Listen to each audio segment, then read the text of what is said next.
नमस्कार, जय हिंद, जय श्री राम। मैं हूं रौनक। तकरीबन 500 साल के संघर्ष के बाद और सुप्रीम कोर्ट द्वारा पूरी संवैधानिक सुनवाई के बाद 5 अगस्त 2020 का वो दिन आया है जब सन 1528 से लगातार चल रहे इस संघर्ष में अयोध्या फिर से भगवान राम के आगमन की साक्षी बनने जा रही है।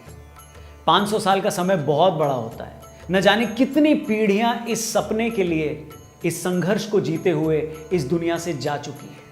पर राम तो हर युग हर दौर में रहे हैं। राम भक्त भी हर दौर में रहे हैं।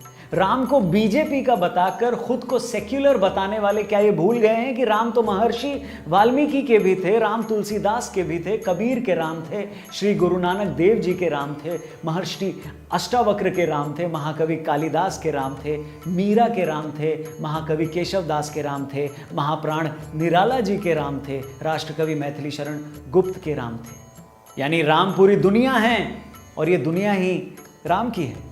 दुनिया भर में लोग श्री राम को भगवान और अपना आराध्य मानते हैं। दुनिया के कई देशों में रामलीलाओं का मंचन होता है। हर देश में रामायण की प्रस्तुतियां और गाथा की एक अलग और अनूठी परंपरा है।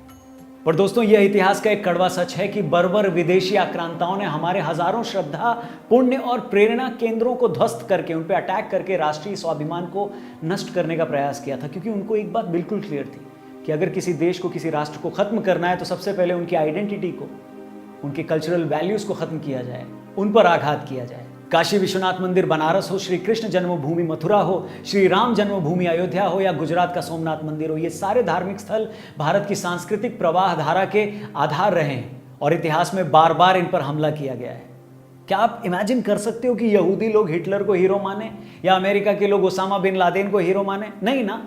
तो भारत का समाज उज्बेकिस्तान से आए हमलावरों को अपना आदर्श क्यों मानेगा? उनकी बनाई या उनके नाम पर बनाई किसी चीज को क्यों पूजेगा, मानेगा? और ऐसा नहीं कि राम मंदिर का ये संघर्ष कोई पॉलिटिकल संघर्ष था या इसकी शुरुआत 90s में हुई हो। कई इतिहासकार मानते हैं कि 1528 सन में बाबर के सेनापति मीर बाकी द्वारा राम मंदिर तोड़ने के बाद से ही 1949 तक श्री राम जन्मभूमि की मुक्ति के लिए 76 यानी 76 संघर्षों में 3.5 लाख से ज्यादा लोग अपना बलिदान दे चुके हैं।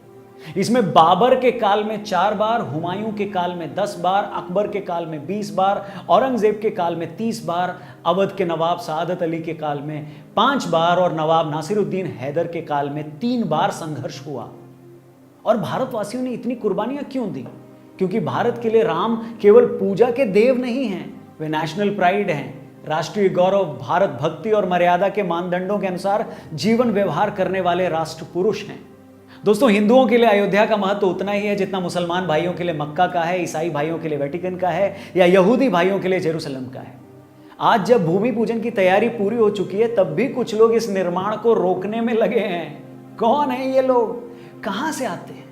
और ये वही लोग हैं जो पहले ये कहते थे कि राम थे ही नहीं, काल्पनिक थे। फिर ये कहने लगे कि मंदिर वहां था ही नहीं। फिर ये कहने लगे कि वो वहां पैदा नहीं हुए थे। और जब ये सब क्लियर हो गया तो जिद कि बनाने नहीं देंगे। और जब लोगों ने कहा कि मंदिर वहीं बनाएंगे तो ताना मारने लगे कि भाई मंदिर तो वहीं बनाएंगे पर तारीख नहीं बताएंगे। और अब जब तारीख भी तय हो चुकी है तो कहते हैं कि अभी देश के लिए ये प्रायोरिटी नहीं है। अरे कुछ तो शर्म करो जनाब, कुछ तो शर्म करो। राम मंदिर ना जिद है ना जरूरत, ये अभिमान है, सम्मान है, गुणगान है उनका जो मनुष्य रूप में आए ही इसलिए थे कि बता सकें कि मनुष्य को होना कैसे चाहिए।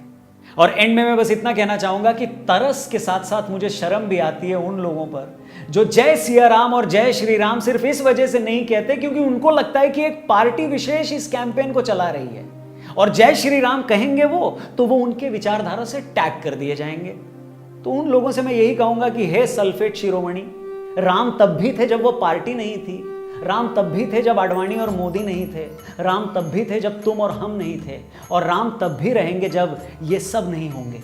इसलिए अब भी मौका है अपने ईगो और अपनी बेवकूफ़ी को सरयू में बहाओ और जोर से दशरथ नंदन अयोध्या नरेश रघुकुल दीपक मर्यादा पुरुषोत्तम श्री रामचंद्र की जय चिल्लाओ। और ये वीडियो सही लगा हो तो और भी लोगों तक पहुंचाओ। कुछ बढ़िया कमेंट करके बताओ। चैनल ज़रूर सब्सक्राइब करना। फेसबुक पेज पर देख रहे हो तो ज़रूर लाइक करना पेज को। अपना ख्याल रखना। जय श्री राम।